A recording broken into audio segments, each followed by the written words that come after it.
ഇറാനിൽ ലീഡേഴ്സിനെ ഉൾപ്പെടെ കംപ്ലീറ്റ് അടിച്ച് നശിപ്പിച്ച് കഴിയുമ്പം അവരുടെ ഒരു റിറ്റാലിയേഷൻ ഉണ്ടാകും. മനസ്സിലാക്കൂ, ഇറാൻ എന്ന് പറഞ്ഞൊരു പ്രൊഫഷണൽ ആർമിയുള്ള രാജ്യമാണ്. ആ ഒരു റിജീമാണ്. അവർക്കും അതിൻ്റെ കേപ്പബിലിറ്റി ഉണ്ട്.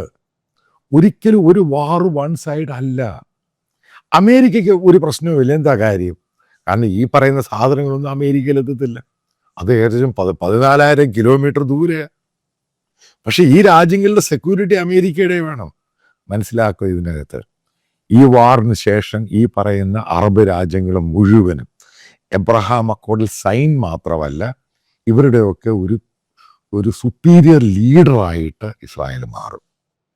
കാരണം അടുത്ത് കിടക്കുന്ന രാജ്യം അവരാണ്. പിന്നെ അവിടുത്തെ സെക്യൂരിറ്റി ഈ രാജ്യങ്ങൾക്കെല്ലാം കൊടുക്കാൻ പോകുന്നത്. അതൊരു വലിയ ചേഞ്ചായിട്ട് മാറും. അതാണ് ബെഞ്ചമിൻ നെതന്യാഹു പറഞ്ഞത്, ഞങ്ങൾ ഈ വാറിൽ ഇടപെടുന്നതോടുകൂടി West Asia, middle east Asia അതിൻ്റെ ഫേസ് ഞങ്ങൾ മാറ്റും. അതായത് എന്നേക്കുമായിട്ട് ഇസ്ലാമിക ഷിയ ആ ടെററിസം എന്ന് പറയുന്ന സാധനം ഇല്ലാതാക്കി കളയും. പിന്നീട് ഈ അൽ ഖൈദയോ ISIS ഇങ്ങനെയുള്ള ഒന്നും സംഭവമൊന്നും വരാൻ പോകുന്നൊന്നുമില്ല.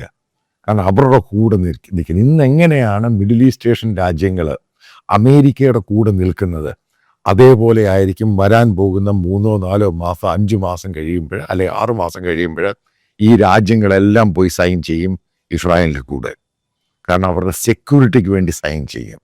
അതാണ് ഞാൻ പറഞ്ഞ ഇസ്രായേലിൻ്റെ എക്സ്പാൻഷൻ എന്ന് പറയുന്നത് വളരെ എളുപ്പമാണ്. എവിടെ പോയി ലെബനൻ ഹിസ്ബുള്ള മിണ്ടാട്ടമില്ല. എവിടെ പോയി അതേപോലെ ഹൂത്തികൾ മിണ്ടാട്ടമില്ല. അതാണ് ഞാൻ പറഞ്ഞത്, ഇസ്രായേലി ബോംബിംഗ് എന്ന് പറഞ്ഞാൽ അമേരിക്കയുടെ 1000 ഇരട്ടിയാണ്. അങ്ങനെയാണ് അവർ ഷിയ തലവിനെ തട്ടുന്നത്. എത്ര പ്രിസൈസ് ആണെന്ന് മനസ്സിലാക്കൂ. കാരണം എന്താണ്, എയർക്രാഫ്റ്റിലെല്ലാം ആദ്യം അവർ ബോംബ് ചെയ്തത്.